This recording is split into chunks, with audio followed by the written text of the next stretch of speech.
যে ঘরে কুকুর থাকে আল্লাহর রহমতের ফেরেশতা সে ঘরে যায় না। কার কার ঘরে কুকুর আছে হাত তোলেন। মাশাআল্লাহ, কুকুর পুষেছেন নাকি? কটা করে আছে? 4-5টা আছে নাকি? আমি একবার শিলিগুড়িতে একটা মজার জিনিস দেখেছি। একটা মেয়ে ফুল প্যান্ট পরে ওই লোহার ঠেলা দোলনা ট্রেচার ওর উপরে বাচ্চাটাকে শুয়ে দিয়েছে, দিয়ে ঠেলে ঠেলে সকালবেলায় মর্নিং ওয়াক করছে, আর কুকুরটাকে কোলে নিয়েছে। আমি মনে মনে ভাবলাম, হায় রে কুকুর রে, যার মায়ের কোল সে লোহার খাঁচায় শুয়ে রয়েছে, আর কুকুরের বাচ্চা কোলে চেপে আছে। তো কুকুরটাকে ফেলে দিল, তো জিবরাইল আমিন এলো। মানুষ মানুষের কাছ থেকে চলে যায় কেন? চরিত্রের দোষে। ভাবতে হবে আমার কোনো ত্রুটি আছে, এত লোক আমার কাছ থেকে চলে গেছে কেন, সমাজ চলে গেছে কেন, আমাকে ভালোবাসছে না কেন।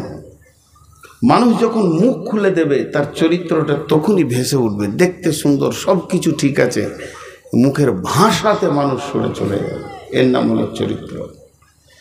এরপরে চলেন, আল্লাহ তাবারক ওয়া তাআলা তার নবীকে একটা উপদেশ দিয়েছেন। এই উপদেশটা আমরা সকলেই মেনে নিব। এটা হলো সব থেকে বড় রিপেয়ার, বড় সলিউশন, বড় গ্যাটিজ। যদি চরিত্র ঠিক রাখতে হয়, এই জায়গাটা ঠিক রাখতে হবে। সেটা কি?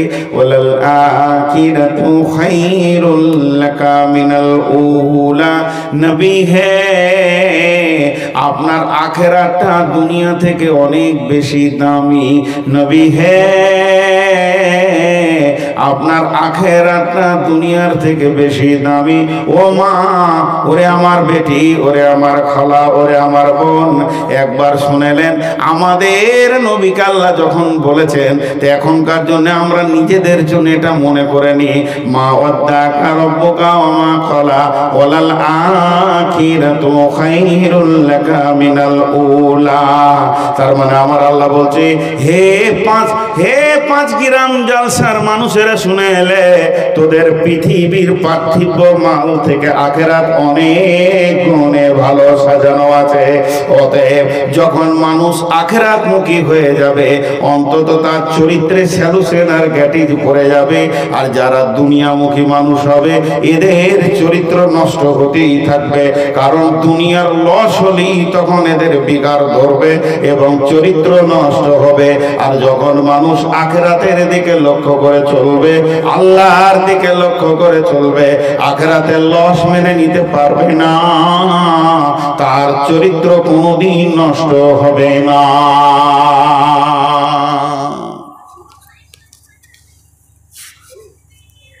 এবার একটা মজার কথা শোনাবো, কৌতূহল। বিশ্ব নবীরও আমাদের মতো মানুষ দিল ছিল, দিল। মানুষের যতগুলো অভ্যাস আছে ততগুলো ছিল। হাজি ভাই, এখন আমি বায়ান করছি খুব ধ্যানের সঙ্গে। একটা ছেলেকে বললাম পানি দিস না, আর একজনকে বললাম খবরদারে গেলে বিলি করবি না। ঠিকই আছে, মানলাম, কিন্তু এতে আমার অসুবিধা হচ্ছিল, তাই বললাম। কিন্তু তার থেকে বড় অসুবিধা কি জানেন? খালি কমিটি সেক্রেটারি আসুক, আমি বায়ান করছি সুন্দর করে, আমার কানে এসে ফুসফুস করে বলবে, মৌলানা সাহেব আপনি জালসা থেকে নামেন, আপনাকে একটা মজার জিনিস দিব, এমন জিনিস দিব আপনি খুশি হয়ে যাবেন। আর জালসা লাইন ঠিক থাকবে না। কী দিবে, কী দিবে, কী দিবে, কী দিবে, বিজ্ঞান নেই। এটা মানুষের অভ্যাস।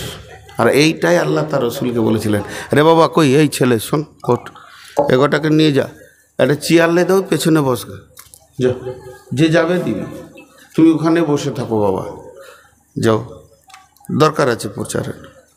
ওই যেখানে পানিগুলো আছে ওখানে বসে থাকবে, একটা চেয়ার নিয়ে যাও, যেন দেখতে পাই যে তোমার কাছে ওটা আছে। আর যারা যাবেন একটা করে নিয়ে যাবেন, চেয়ার নিয়ে যাও, শোনা ওখানে চেয়ার আছে, আছে, আছে।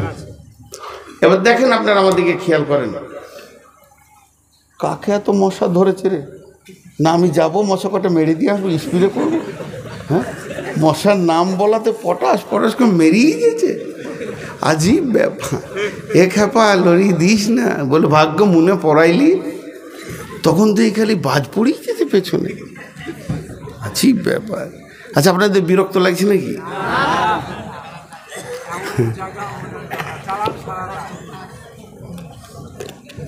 ভাইরে ভাইরে 10 অক্টোবর থেকে 3 দিন ফাঁকা ছিল, 3 দিন না 5 দিন, কতগুলো রাত জাগলাম। বিসমিল্লাহির রহমানির রহিম। ওয়ালা সাওফা ইউতিকা রাব্বুকা ফাতারদা, ওয়ালা সাওফা ইউতিকা রাব্বুকা ফাতারদা। আরেকবার বলছি, ওয়ালা সাওফা ইউতিকা রাব্বুকা ফাতারদা। জিবরাইল বলছেন, নবী হে আমার আল্লাহ তোমাকে অতি সত্বর এমন একটা জিনিস দেবে, তুমি খুশি হয়ে যাবে। কি দেবে এটা বললে না। এবার বলেন কৌতূহল বাড়বে কি বাড়বে না? আরে হ্যাঁ না বলে না? ভিতরটা উতল পাতল করবে কি করবে না? কি দিবে কি দিবে কি দিবে। তো এই জায়গাটা খালি একটু খেয়াল করেন, অতি সত্বর তুমি খুশি হয়ে যাবে। আমি যদি কি দিয়েছে কি দেয়নি এটা আমিও পেন্ডিং রেখে দিলাম, এখন আপনারা চুপ থাকবেন। এটা যদি আমি বলতে ভুলে যাই তো অন্তত আপনারা মনে পড়িয়ে দেবেন রসুলকে কি দেওয়া হয়েছিল, ওইটা আমি আপনাদেরকে বলবো। অনেক তফসিরে খুঁজে সেটাকে পাওয়া গেছে যে আল্লাহ দিব বলেছে, দিল কি দিল না এই বিষয়টা শেষে বলবো। এখন রসুলের ভিতরে কৌতূহল উঠে গেল। জি ভাই, কখনো কখনো ছোট ছেলেকে কাজ করায় টাকা দিয়ে, করে কি করে না?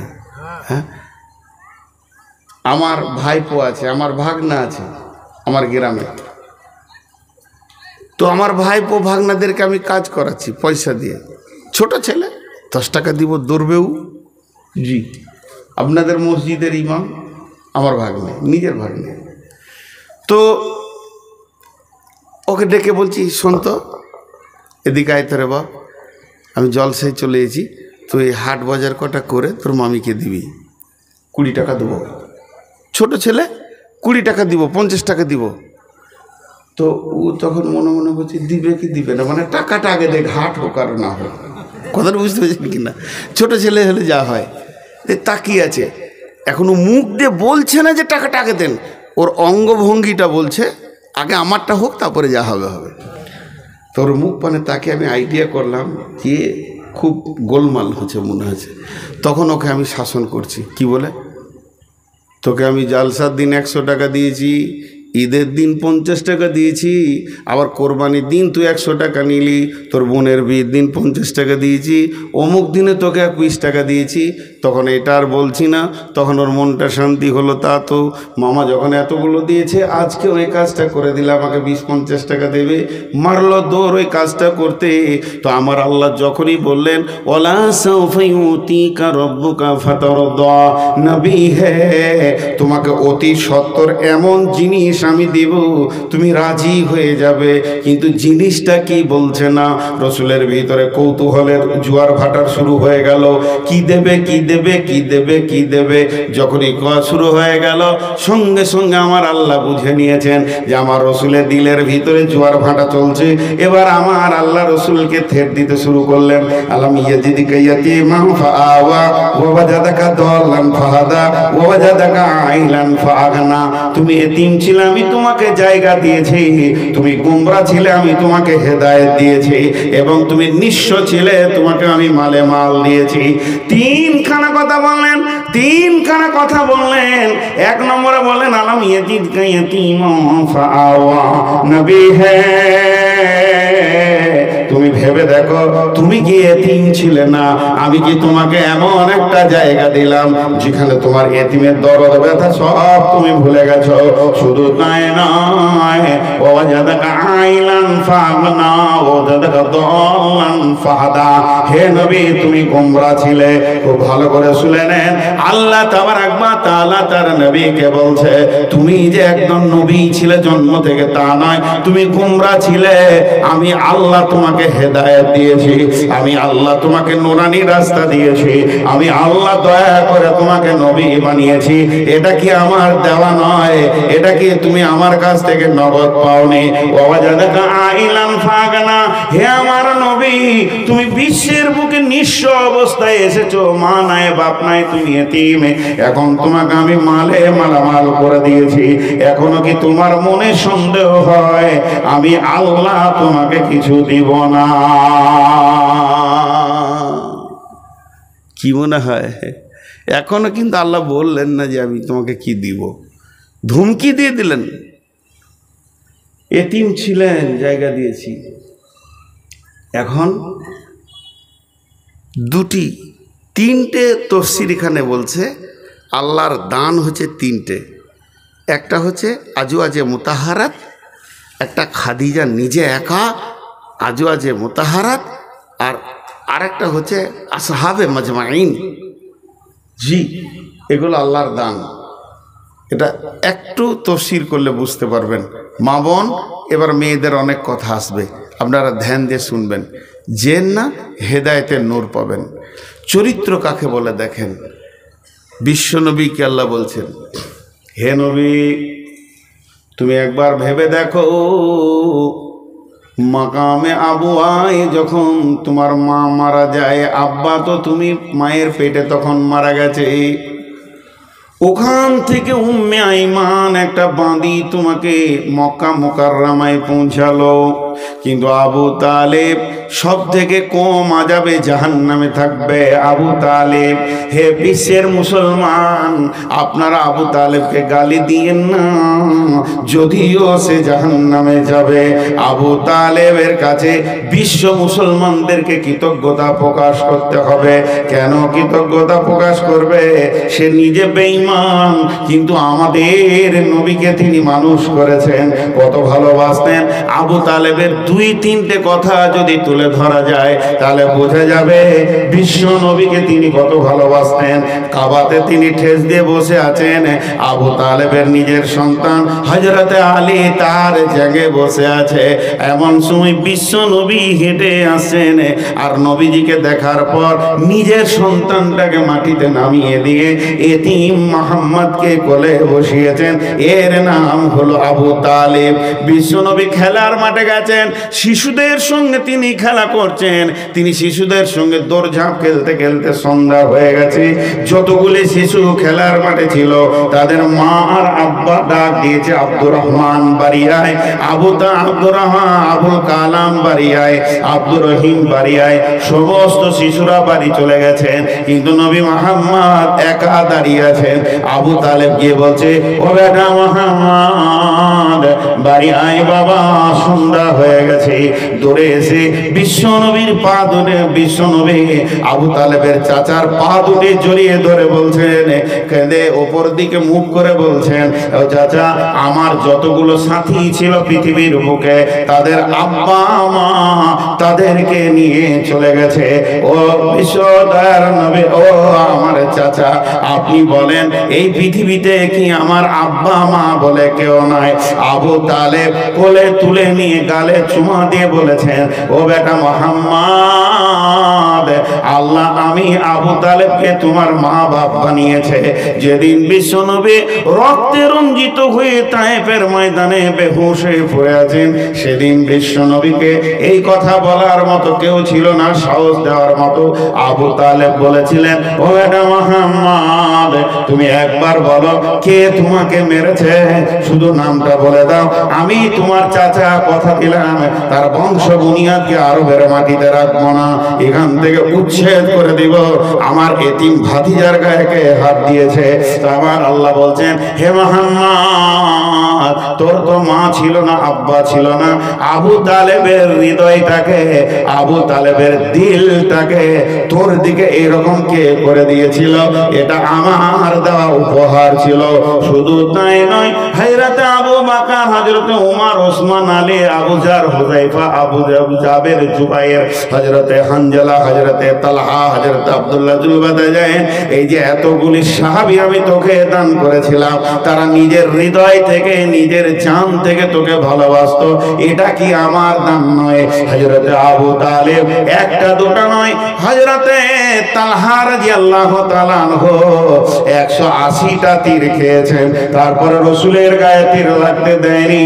এটা কি আমার দেওয়া উপহার নয়? হযরতে সাদ রাদিয়াল্লাহু তাআলা আনহু গভীর রাত্রিতে তলোয়ারের বোঝাটা নিয়ে গিয়ে বলছে, ইয়া রাসূলুল্লাহ, আমার মতো সাদের হাজারো জানের থেকে নবী মুহাম্মদের একটা জানের মূল্য বেশি আছে, তাই আমি রাত্রিতে সিকিউরিটি দিতে এসেছি। হে নবী মুহাম্মদ, আমার নবী তুই বল, এগুলো কি আমার দেওয়া উপহার নয়? আলম ইয়াজিদকা ইয়াতীমান ফাআওয়া ওয়া ওয়াজাদাকা দাল্লান ফাহাদা ওয়া ওয়াজাদাকা আইলান ফাআগনা।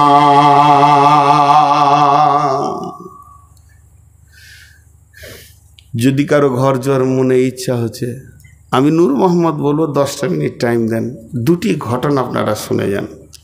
চরিত্র কাকে বলে? মা বোন বেটি একবার ধ্যান দিয়ে শুনেন। আবু তালিব রসুলকে কত ভালোবাসতেন। খালি যার সঙ্গে দেখা হচ্ছে আবু তালেব খালি ওই যে একটা কাজ দেখে দাও গো, একটা বউ দেখে দাও। একটা জিনিস আপনাদের কাছে জমা রেখেছি, মনে আছে? কি বলেন তো?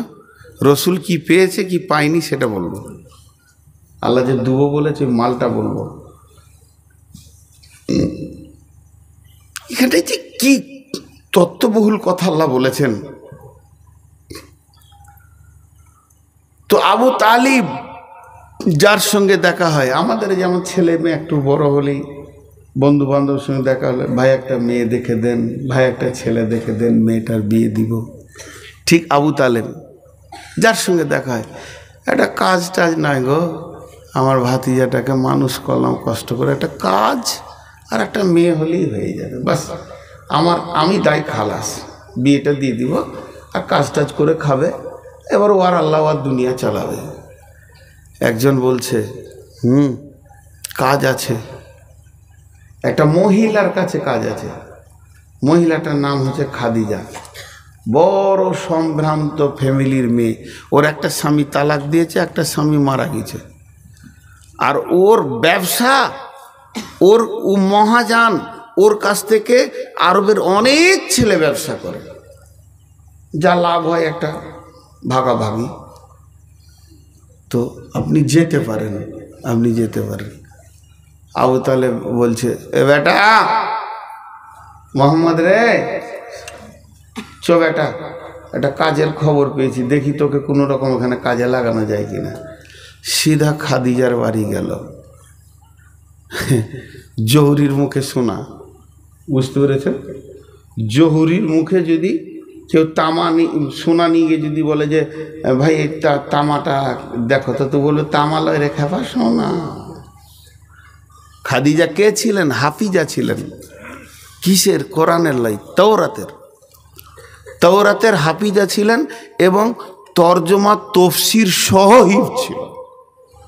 আর ওর সামনে নবী মোহাম্মদ পড়ে গেছে, একদম যুবক, বলেন ও কি বুঝবে?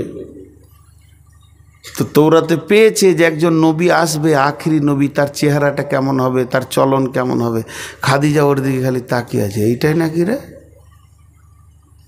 আবু তালেব গিয়ে বলছে, বা খাদিজা, শুনলাম নাকি তুমি বিজনেসি ছেলে পিলেদের কাজে লাগাও। ওই যে ছেলেটা দেখছো, এটা আমার ভাতিজা। ও যখন মায়ের পেটে ছিল বাপ মরে গেছে, আর যেদিন ও 6 বছরের ছেলে মা মারা গেছে, তারপর থেকে আমি ওকে তিলে তিলে মানুষ করলাম রে মা। এখন আমার ঘাড়ে পড়ে আছে, আল্লাহ আমাকে দিয়েছে এই বোঝা বহন করতে। যদি তোমার কাছে কোনো কাজ থাকে, আমার ভাতিজাকে কাজ দিতে পারো। ছেলে বড় সৎ, মিথ্যা কথা বলে না, কারো টাকা মেরে দেবে না, এতটুকু তোমাকে আমি বলছি। খাদিজা বলছে, জি চাচা, কাজের ব্যবস্থা আছে। আর ব্যবস্থা আছে বলতে বলতে অন্যমনস্ক হচ্ছি। অন্যমনস্ক বুঝেন? আরে কথা বলে না? ধরেন এইখানে দুটো মহিলা কথা বলছে পর্দার ওই পারে, আর আপনার সঙ্গে আমি কথা বলছি, হ্যাঁ জি জি, কালকে ফারাক্কায় জালসা আছে, হ্যাঁ ওখানে ফারাক্কাতে জালসা করে পরশুদিন হোসেননগর যাব। নিয়ে আপনি জিজ্ঞেস করছেন বাড়ি কবে যাবেন? না এখন বিহারেই আছি। কথাটা মেলছে? তার মানে কানটা ওই দিকে গিয়েছে আমার, ওই দিকে কথা চলছে কি না, এটাকে অন্যমনস্ক বলে। হযরতে খাদিজা আবু তালিবের সঙ্গে ব্যবসা নিয়ে কথা বলছেন। বিশ্ব নবী যে মাথাটা নামিয়েছেন, মাথা তুলছে না, লাজুক লাজুক ভাব, বড় শর্মিন্দা যুবক, চারিদিকে চকা গরুর মতো দেখে না, আর ঘাটটা নামও করে নিয়েছে। নবীজির চুলগুলো ঘুমড়ো ছিল, নবীজির চেহারা উজ্জ্বল বর্ণ ছিল। আম্মা জানা এসা বলেছেন, যেসব মেয়েরা আপেল কাটতে গিয়ে ইউসুফকে দেখে আঙুল কেটেছিল, ওই মেয়েগুলি মিশরের যদি আমার নবীকে হাবিবকে দেখতো, কলিজা কেটে দিত, টের পেত না। তিনার অভ্যন্তরের সৌন্দর্য এত ছিল, দয়ার নবী মাথা নামো করে আছেন। আর এদিকে খাদিজা আবু তালেবের সঙ্গে কথা বলছেন, একবার করে রসুলের দিকে তাকাচ্ছেন আর মনে মনে ভাবছেন, তোরাতে যেমন যেমন ব্যবহারের কথা বলা হয়েছে, তোরাতে যেমন যেমন চেহারার কথা বলা হয়েছে, আখিরি নবী মনে হয় যেন এই ছেলেটাই হবে। আর দিকে খাদিজা বুঝতে পারছে হালকা হালকা, কিন্তু এখনো পরিষ্কার হয়নি। হযরতে নবী মুহাম্মদ সাল্লাল্লাহু আলাইহি সাল্লামের বিজনেস রেডি হয়ে গেল। খাদিজা বলল, ঠিক আছে, ওর সঙ্গে আমার বিজনেস পার্টনার হবে, ও আমার কাছ থেকে মাল নিয়ে বিক্রি করবে, লাভ যা হবে একটা অংশ ভাগাভাগি হয়ে যাবে, কালকে পাঠিয়ে দিন। নবীজি গেলেন, কাজ করার জন্য দাঁড়িয়ে আছেন। হযরতে খাদিজা কাপড় দিয়ে দিল। যতগুলি কাপড় ব্যবসায়ী আছে কাউকে গোলাম দেয়নি, কিন্তু নবী মুহাম্মদ সাল্লাল্লাহু আলাইহি সাল্লামকে একটা কাপড়ের বোঝা তৈরি করার পর হযরতে খাদিজা বললেন, রে মাইসারা, তুমি কাপড়কে বহন করবে, এই লোকটাকে কাপড় বহন করতে দেবে না। মুহাম্মদ যেন কাপড় বহন করবে না, বহন করবে তুমি। তুমি হলে গোলাম, আর ইনি হলেন মালিক, ম্যানেজার। এই কাপড়গুলো বিক্রি হবে, আর আমি খাদিজা হলাম এর মহাজন মালিক। অতএব বিশ্ব নবী মুহাম্মদ সাল্লাল্লাহু আলাইহি সাল্লামকে বের করে দিলেন। নবীজি ব্যবসা বাণিজ্য করতে করতে করতে করতে সিরিয়া গিয়ে, শামে গিয়ে পৌঁছে গেলেন। এমন সময় নবীজি মাইসারাকে বলছে, মাইসারা রে, আমি বড় ক্লান্ত হয়ে গেছি, আমাকে একটু ঘুমানোর প্রয়োজন মনে হচ্ছে। ও মাইসারা, কাপড়গুলো এখানে রেখে দাও, আর তুমি বসে বসে কাপড়গুলো যোগানদারি করো, আমাকে একটু রেস্ট নিতে দাও। দয়ারে নবীজি শুয়ে গেলেন তো ঘুমিয়ে গেলেন। এমন ঘুম দিয়েছে, নবীজি ঘুমিয়ে গেছে। এমন সময় একজন পাদ্রী, একজন পোপ বলতে খ্রিস্টানদের সব থেকে বড় আলেম, নাসারাদের সব থেকে বড় মুফাসসির, সে ওই রাস্তা দিয়ে তার দল বল শিষ্যদেরকে নিয়ে হেঁটে যাচ্ছেন। হেঁটে যেতে যেতে যেতে যেতে বিশ্বনবীকে দেখে থমকে দাঁড়িয়ে গেলেন। যে দাঁড়িয়ে গেলেন, আস্তে আস্তে গিয়ে বলছে, ও বাচ্চা, তোমার নাম কি? বলে, আমার নাম হলো মাইসারা। তো যে ছেলেটি, যুবকটি শুয়ে আছে, এর নাম কি? বলে, এই যুবকের নাম হচ্ছে মুহাম্মদ সাল্লাল্লাহু আলাইহি সাল্লাম। তখন সাল্লাল্লাহু আলাইহি সাল্লাম বলেনি, কিন্তু আমি বলছি মুহাম্মদ সাল্লাল্লাহু আলাইহি সাল্লাম এর বাড়ি কোথায়? বাড়ি হলো মক্কা। আব্বার নাম কি? না আব্দুল্লাহ। মা কে? না আমিনা। বংশের নাম কি? না কুরাইশ। কোথা থেকে এসছো তোমরা? বলে, মক্কা থেকে এসেছি, বিজনেস আমাদেরকে খাদিজা দিয়ে পাঠিয়েছে। ওই পোপ তখন বলছে, ও যুবক মাইসারা, তোমার সঙ্গীকে তুমি উঠাও, আর উঠিয়ে এখান থেকে সিরিয়া ছেড়ে নিজের দেশে চলে যাও। এই ছেলেটি আখেরি পয়গম্বর হবে, ইনি নবী মুহাম্মদ সাল্লাল্লাহু আলাইহি সাল্লাম পৃথিবীতে চলে এসেছে। ওর চেহারা বলছে, তবে ও যখন নবুয়তি পাবে, আমি বেঁচে থাকবো কিনা জানি না। আমি যদি সেই অবস্থায় বেঁচে থাকি, তাহলে ওর হাতে হাত দিয়ে আমি ইসলাম কবুল করে নিব। তবে ওকে বাঁচিয়ে উঠাও, আর ঘুমাতে দিও না, মক্কায় ফিরে চলে যাও। মাইসারা নবীজিকে উঠালেন, কাপড়ের বাঁট নিয়ে একদম মক্কার দিকে আসতে শুরু শুরু করেছেন। এদিকে খাদিজা রসুলকে বের করে দিয়ে এর মনের ভিতরে কৌতূহল বেড়ে গেছে। খাদিজা মনে মনে ভাবছে না জানি কেউ মেরে দিল নাকি, কারণ ওনার জীবনের দুশ্মন তো অনেক বেশি হবে, এরকম ভাবছেন। খাদিজা বারবার রাস্তার দিকে তাকিয়ে আছেন, বিরহ দহনে ভুগছেন। এমন সময় দেখতে মাইসারা আর নবী মুহাম্মদ সাল্লাল্লাহু আলাইহি সাল্লাম দুইজন মরুভূমির প্রান্তে মক্কার ঢুকছে। খাদিজার দিলটা বড় হলো, হিসাব নিকাশ বুঝিয়ে দিল। অন্য ব্যবসায়ীদের থেকে অনেক গুণ বেশি তিনি লাভ করেছেন। বিশ্বনবী এক নম্বর ভালো ব্যবসায়ী ছিলেন। তিনি এত লাভ করলেন, লভ্য অংশটা নিয়ে গিয়ে চাচার কাছে দুই হাতে এমনি করে দিয়েছেন, চাচা জি তোমার এতিম ভাতিজা ইনকাম করতে শিখে নিয়েছে। আবু তালেব খুশিতে কেঁদে ফেললেন, চোখের পানি, ভাতিজা রে কত সুন্দর কাজ তুমি করেছো, খালি এবার একটা বউ যদি পেয়ে যায় তাহলে আমি আল্লাহ আমাকে আবু তালেবকে রেহাই দিয়ে দেবে। বেটা মোহাম্মদ বাস বহু সুন্দর কাজ করেছো বাবা, তুমি ইনকাম করতে পেরেছো। আবু তালেবের কলিজাটা বড় হলো, আনন্দে আত্মহারা হয়ে গেলেন। এরপরে নবী বসে আছেন। এমন সময় মাইসারাকে নিয়ে খাদিজা বলছে, মাইসারা রে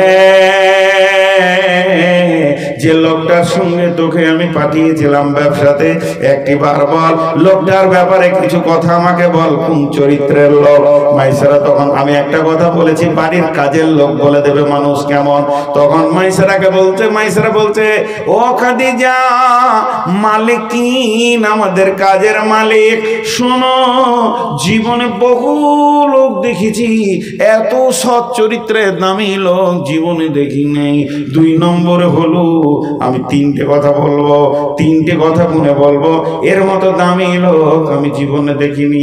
দুই নম্বর হলো যখন আমরা শামে ছিলাম রেস্ট নেওয়ার জন্য, বিশ্ব নবী মুহাম্মদ সাল্লাল্লাহু আলাইহি সাল্লাম ঘুমিয়ে গেলেন আর আমি বসেছিলাম, একজন পোপ এসে বলল তাড়াতাড়ি উঠিয়ে মক্কায় নিয়ে চলে যাও, লোকটা আখেরি নবী হবে।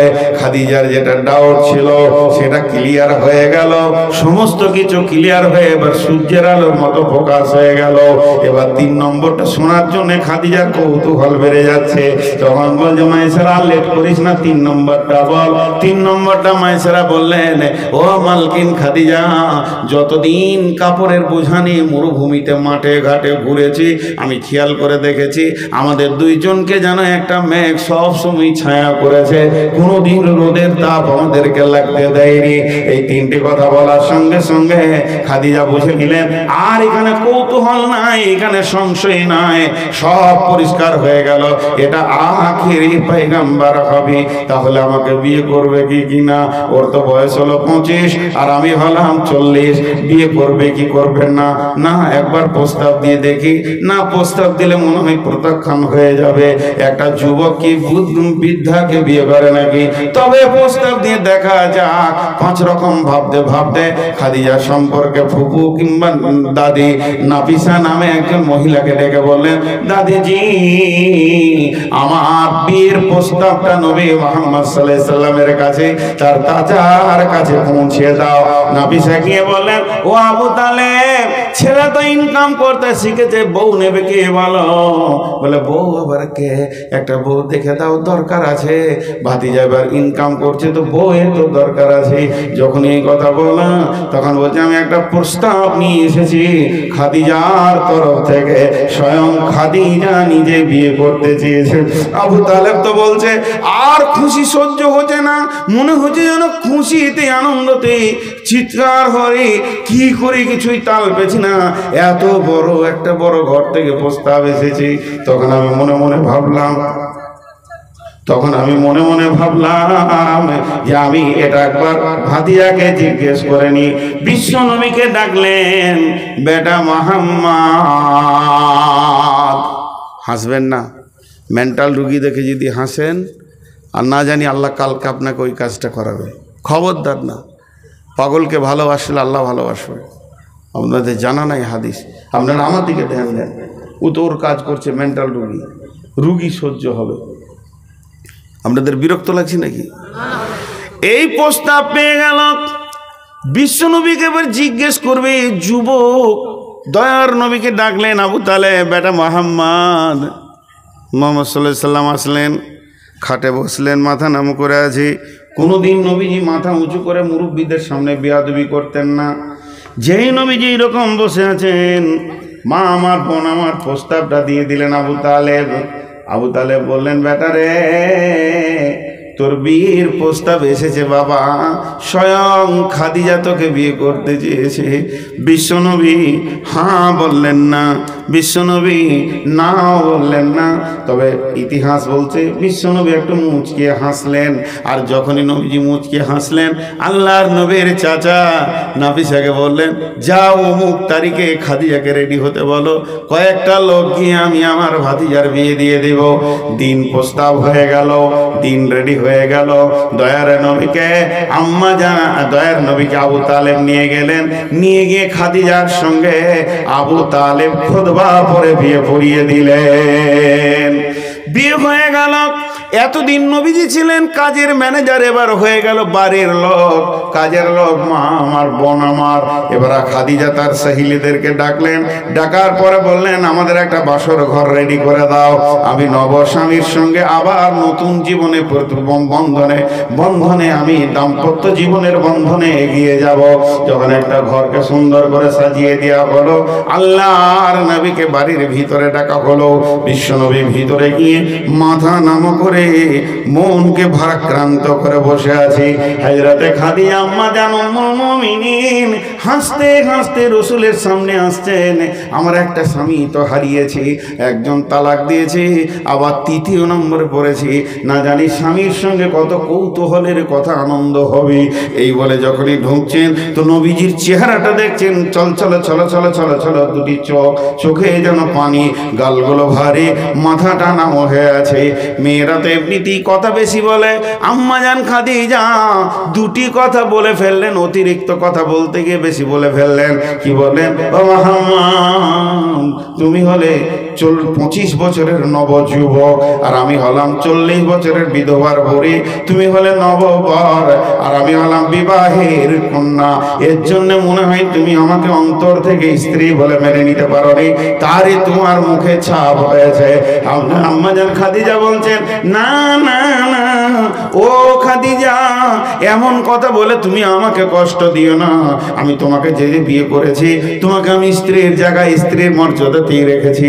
তবে আমার ভারাক্রান্ত হওয়ার কারণটা শুনে নাও। আমার হচ্ছে কি, যে আমার আজকে আমি নতুন বিয়ে করেছি, যে লোকটি এসে তোমার মাথায় হাত দিয়ে দোয়া করবে, আমাদের দাম্পত্য জীবনের দোয়া করবে, সে আমার আব্বা আব্দুল্লাহ পৃথিবীতে নাই। আজকে তোমার গাল ধরে যে চুমা খাবে, আমার মা আমিনা পৃথিবীতে নাই। আমি তোমাকে শ্বশুর দিতে পারলাম না, শাশুড়ি দিতে পারলাম না। শুধু তাই নয় খাদিজা রে, তুমি রাজ ফ্যামিলির মেয়ে, তুমি জমিদার ফ্যামিলির মেয়ে, তোমাকে হাজার হাজার টাকার, তোমাকে শত শত ভরি সোনা দিয়ে বিয়ে করার জন্য আরো জমিদারের ছেলেরা রেডি হয়েছিল। আমি তোমার ঘরে কাজ করেছি, সব খবর আমার কাছে আছে। তারপরে তার রাজপুরুষ ছিল, কি জানি কেন তুমি তাদের প্রস্তাব প্রত্যাখ্যান করেছো। আর আমার মতো একজন এতিমকে কি করে তুমি বেছে নিতে পারলে? কারণ আমি আজকের দিনে তোমাকে আনন্দ দেব এমন কিছু একটা গলার হার তোমাকে দিতে পারিনি, আংটি দিতে পারিনি, তোমাকে দামি সুসজ্জিত কিছু দিতে পারলাম না। এই জন্য আমি একটা পুরুষ হিসেবে অতি লজ্জায় মাথা নামা করে রয়েছে। চোখের পানিটা আব্বা মার বিয়োগের জন্য রয়েছে। আম্মা জান খাদিজা বলছেন, ও নবী মুহাম্মদ, এটাই যদি কারণ হয় তাহলে আমার কথা এবার আপনাকে শুনতে হবে। বাসর ঘরে কি শুরু হয়ে গেল প্রভু, তাহলে আমার কথা শুনতে হবে। বলো খাদিজা, তুমি কি বলছো বলো। বলছে, আমি তো জমিদার ফ্যামিলির মেয়ে, আমি রাজ ফ্যামিলির মেয়ে, আমার তো মালের কোনো অভাব নাই। তাহলে আমার যত উট, যত দুম্বা, যত ঘোড়া, যত স্থাবর অস্থাবর সম্পত্তি, স্বর্ণ থেকে নিয়ে রূপো টাকা পর্যন্ত এক্ষুনি আমি আপনাকে দান করে দিলাম। আমি কাঙ্গালি হয়ে গেলাম। এবারে বিশ্বনবী বলছেন, রে খাদিজা, একটু তুমি ভাবো, আমার আবার অভ্যাস খারাপ আছে। আমার হাতে মাল আসলে আমি বিধবা এতিমকে দান করে দিই, তাদের চোখের পানি আমি দেখতে পারি না। অতএব তুমি মালগুলো দিলে একদিন দেখবে সব মাল শেষ হয়ে গেছে, তখন কি তুমি মেনে নিতে পারবে? তখন আম্মা জান খাদিজা বলছেন, হে মুহাম্মদ, আমি সব তোমাকে দান করে দিলাম, আপনাকে আমি সব দিয়ে দিলাম, কিন্তু আপনি দান করে দেন চাই নিজে রাখেন, এ ব্যাপারে আমি কোনো কমন করব করব না। তবে একটা কথা শুনেলেন, শুধু মাল দিলাম না, আমি আমার মাথা থেকে পা পর্যন্ত পূর্ণাঙ্গ দেহটা আপনাকে দিয়ে দিলাম। আপনি বললে আমার পা চলবে, নচেত চলবে না। আপনি বললে আমার চোখ দেখবে, নচেত দেখবে না। আপনার হুকুম ছাড়া আমার মুখ কথা বলবে না। সবটাই আমি দান করে দিলাম। এখন আমি কাঙালি, এখন আমি মুহাম্মদ। এবার আমার মতো কাঙাল মেয়েটাকে স্ত্রীর জায়গায় নিতে পারবেন কিনা আপনি দেখেন। আল্লাহর নবীকে সমস্ত কিছু দান করে দিয়েছিলেন। এর জন্য আমার আল্লাহ বলেছেন, ওয়াজাদাকা আইলান ফাআগনা। নবী হে, তোমাকে যে আমি বড় বড় উপহারগুলো দিয়েছি, সেই উপহারের লিস্টে রয়েছে খাদিজার মতো একটা মেয়ে। এই বিয়ের নির্বাচন আমি আসমান থেকে করছি, তোমার সঙ্গী হবে, সমস্ত মালের মালিক তুমি হবে। এটা কি আমার দেওয়া নিয়ামত নয়?